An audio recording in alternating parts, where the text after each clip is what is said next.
Hey everybody, welcome back to Brink of Speed. Well, the 2020 C8 Corvette did something no other Corvette has ever done, and we're going to talk about it today.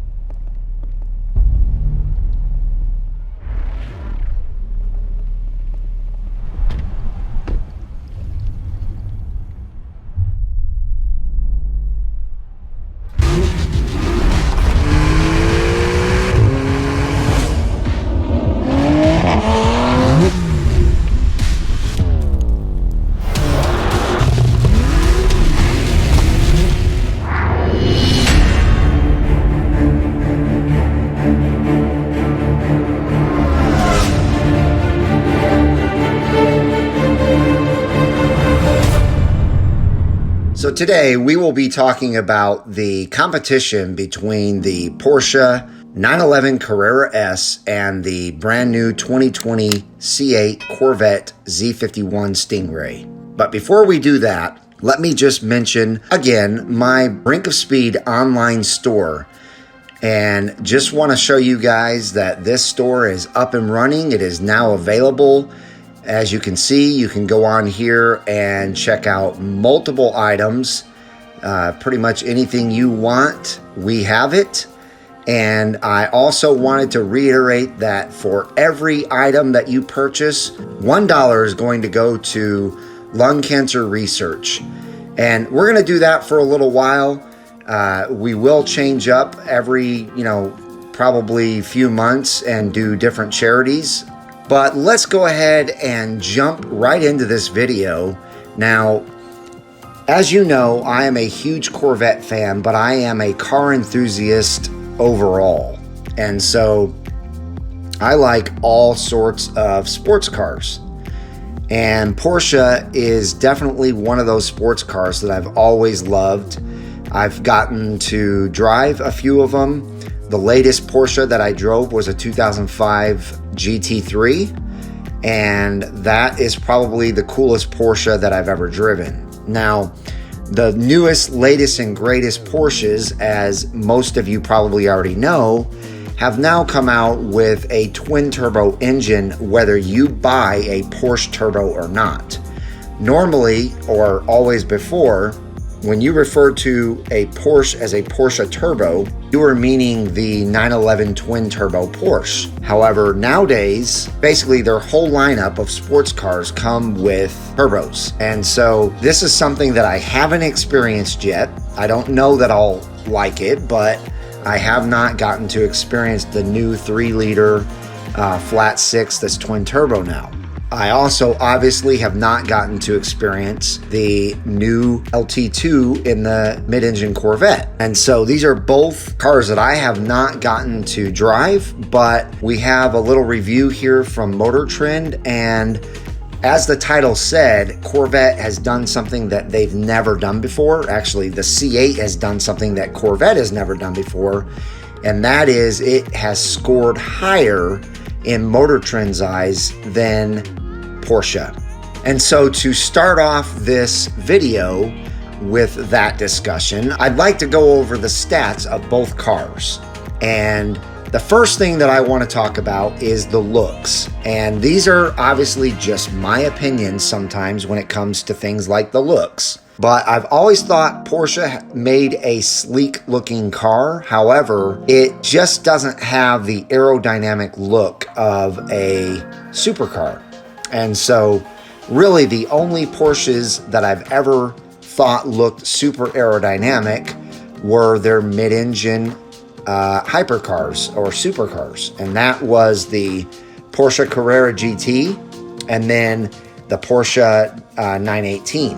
And so those two I think have a great look. But in this category between the 911 and the C8, I believe 100% that the Corvette has a more beautiful, more sleek, more super exotic look than the Porsche. So it wins on that. Now, when we talk about price, The Corvette also wins because of the price and the value that you're getting. It is starting off, prices tested, as $88,305. This is what Motor Trend tested. And then the Porsche that they tested was $122,640, which is $34,000 more than the Corvette. Now, as far as the engine goes, we know one has a 6-cylinder, one has a V8. The Corvette has 495 horsepower. The Porsche has 443. The Corvette has 470 torque.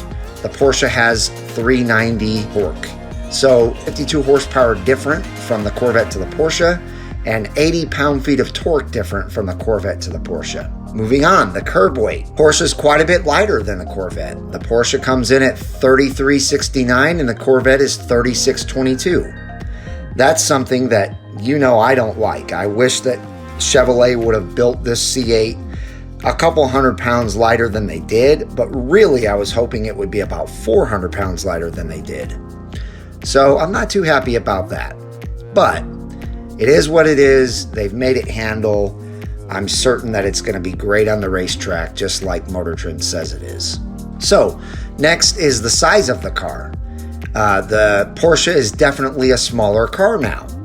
Used to, the C6 and C7 both were smaller than a Porsche. But now the C8 is 4 inches longer. It's 3 inches wider, but it does have a lower top. It's 2 inches lower than the Porsche. So it's definitely an overall bigger car than the Porsche. 0 to 60, Corvette comes in at 2.8. Man, is that smoking fast. Porsche comes in at 2.9, quarter mile. Also, Corvette comes in 11.1, Porsche comes in 11.2. The figure 8, the Porsche wins this one. It comes in at 22.7 seconds, whereas the Corvette comes in at 23.3.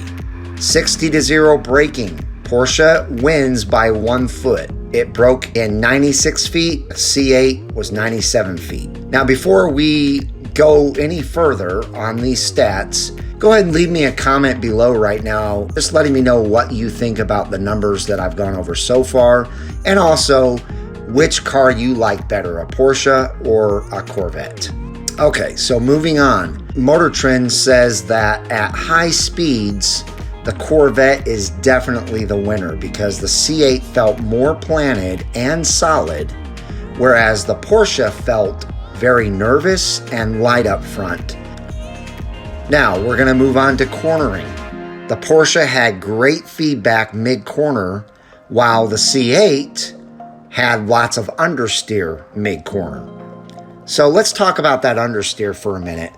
I mentioned this in a video before, but I want to reiterate that Motor Trend definitely believes that Chevrolet added this understeer for a big reason, and that's safety. And their reasoning behind it is 99% of the population is not going to take this car to the track. And so driving this car around town, if you get on a spirited drive around some tight corners, they don't want the rear end coming around, which is called oversteer. That's a lot harder to correct than understeer. And so they added some understeer to this car for safety. However, when you're on the track and you turn all the things off, traction control, stability control, all that stuff off, you're not going to have near as much understeer and you will have more oversteer. So Motor Trend said that the Corvette feels like you're driving a supercar, while the Porsche feels like you are a part of the supercar. It's interesting to me that Motor Trend put it that way, because the explanation that I have when I drove the GT3, which this was a 2005 911 GT3, is that it did feel like I was a part of that car. Every little tiny bump in the road, every little bit of feedback from the road, I felt in the steering wheel and basically at the seat of my pants. And so it doesn't surprise me that the Porsche felt that way over the Corvette. Let me know in the comments below if you've ever driven a Porsche and if you agree with this analogy. Now, as far as the transmissions go, they actually said that surprisingly, this 8-speed dual clutch that Chevy came up with for the new C8 Corvette is astonishing. Now, it's not as good as Porsche's PDK dual clutch system, but it's very close. And so they pretty much said they were equal in those areas. They said that the Corvette definitely didn't lose any time based off of its transmission. The suspension is where the Corvette shined big time. The 4th generation magnetic ride dampers are out of this world great. Even in tour mode, the C8 handles on rails. Not to mention how plush the ride is. Bump it up to sport mode and it handles even better, still with a ride comfort you cannot get anywhere else. Go all the way to track mode and it will still surprise you how smooth the ride is, even though you feel the noticeable stiffened suspension. So Motor Trend was blown away by the new 4th generation magnetic ride. They actually stated that this thing rode in tour mode like a luxury sedan. That's impressive. The interior quality also goes to the Corvette. Motor Trend couldn't believe this was a Corvette interior. They had never imagined these beautiful materials being used in a Corvette. They actually said this C8 skipped nice and went straight to supercar territory. From the two-toned materials to soft leathers everywhere, and finally a non-plastic feel, this was a beautiful interior. The Porsche was more on the boring side with blacks and grays and plenty of plastic. Now, road noise, Corvette is also a winner here. And this actually doesn't surprise me because with that new suspension, the Corvette was noticeably quieter in the interior than the Porsche, from less engine noise and less tire noise. The Corvette cabin was definitely much more quiet than the Porsche. Now, the next territory is interior controls. They loved all of the controls of the C8. The new infotainment system was their favorite though. They really liked its ease of use while in motion. The steering wheel is something that everyone has to get used to. However, it doesn't take long and then it feels natural. They said that each corner acts as a handle, so to speak, and truly gives the driver more control. So the Squircle is what they're calling this steering wheel because it's a square circle steering wheel. A lot of people have a problem with this and they say that it's ugly and it's not functional, but it is. Not only do you get to see your instrument panel a lot easier, but each one of those corners of the square is going to act as a handle. You're going to find it very natural to grab those around turns. Blind spots. The Porsche is the winner here. The Porsche really has no blind spots. And Motor Trend states that the C8 Corvette has a couple of really bad blind spots looking left and right. But of course, being a Corvette, it's going to have blind spots, and that's no excuse. However, I have owned 3 Corvettes, and each one of them had horrible blind spots. That's why I need everyone to look at the top right and check out this video that talks all about blind spots and how to fix your mirrors. And trust me, you will appreciate these tips. Lastly, we will talk about the storage space in both of these cars, and it's kind of interesting. The Porsche actually won with overall cubic feet space. It won with less than 1 extra cubic foot of space. To be exact, it's 0.7. So, yes, it has a little bit more space than the C8. However, I still feel like the C8 is easier to store things in than the Porsche 911. They say that you have to basically put the back seats down in the 911 and you have to move the seats up in the front, and it's not easy to get stuff in the back. Whereas we all know that the front trunk of the C8 is very easy to access and the back trunk of the C8 is very easy to access. So even though the Porsche has more space, the C8 is more easily used space.